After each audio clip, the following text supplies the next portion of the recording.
flips. But I have a very similar experience with that. So I was doing all this music and I didn't have any knowledge of any of the theory. Then I went to the academy. I got accepted at the age of 13, which is Wow. like unbelievable, and I'm Fucking super ridiculous. thankful for that because I got all the training. I opted out.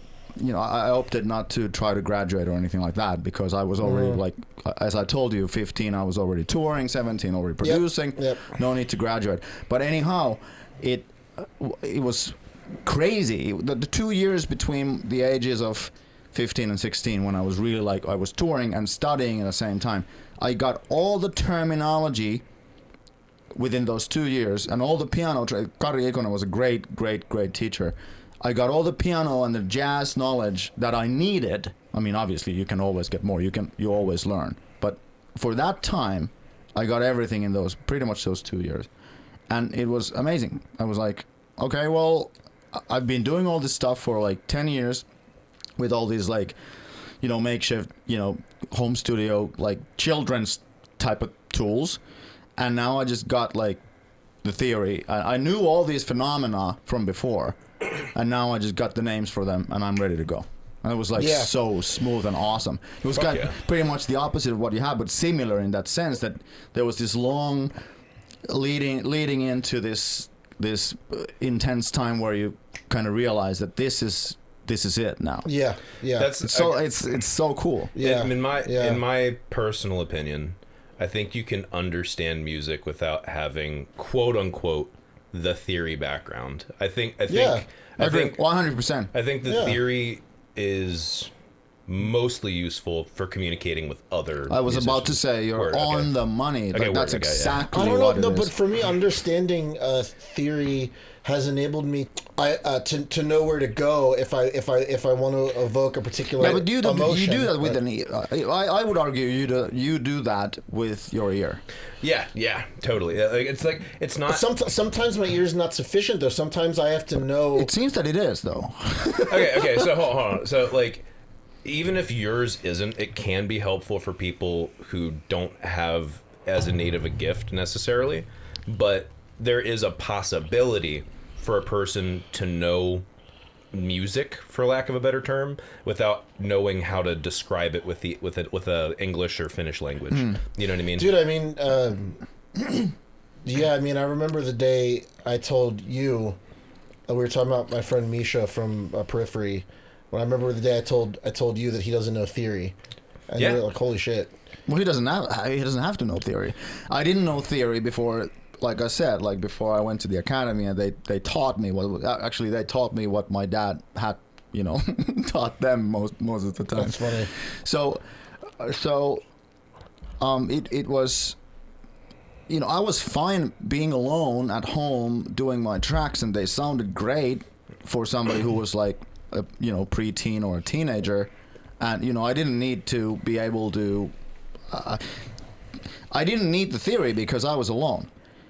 When I started needing theory was when I went out there and play shows, and I would have to like communicate my musical ideas to my peers, and then Lord knows it was pretty helpful to know like what a major seventh chord is. Yes. But knowing the formulas and the intervals allows you to move around, keys on an instrument and be able to recall the same emotions. So it's not a necessity. Knowing those formulas really helps. I mean, it's not a necessity, but it's an extremely useful toolkit. I think primarily theory is to take the sonic, non-semantic phenomena of music and be able to translate and allow it into another beer to rise out of the case. God damn it. Let me. Sorry. So catch. It takes the sonic, non-semantic phenomena of music and allows you to translate it into English so you can express it to someone else without having to hear the exact same thing. Or in Finnish. Or in Finnish.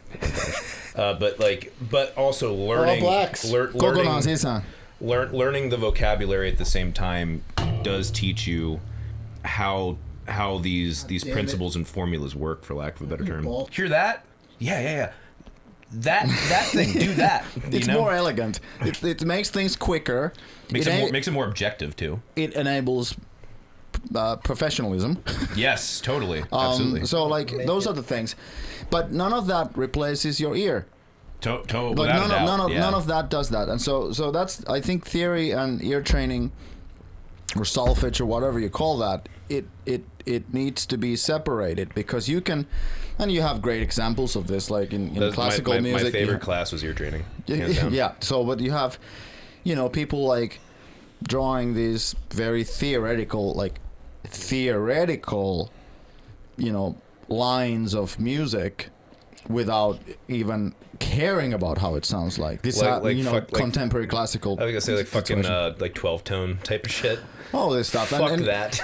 Yeah, fuck that. Really, and it really actually fuck that. So, but you know what I mean? I love that shit. I don't say that I don't love that shit, but it's a different beast than bebop, for example, or a rock, Jimi Hendrix. Yes. It's just like, it's not the same category. What music are we specifically talking about? Well, I'm just comparing when we say math, like theory-based music. We're talking like feel-based music. When I said 12-tone, I was speaking specifically of like atonal, where you can't have any not set like you can't have any note repeat within.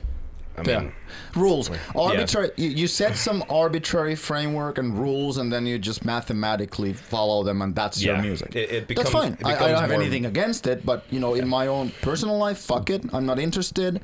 I go by the feel. I'm always searching for the feel as a pop music top 40 wannabe producer.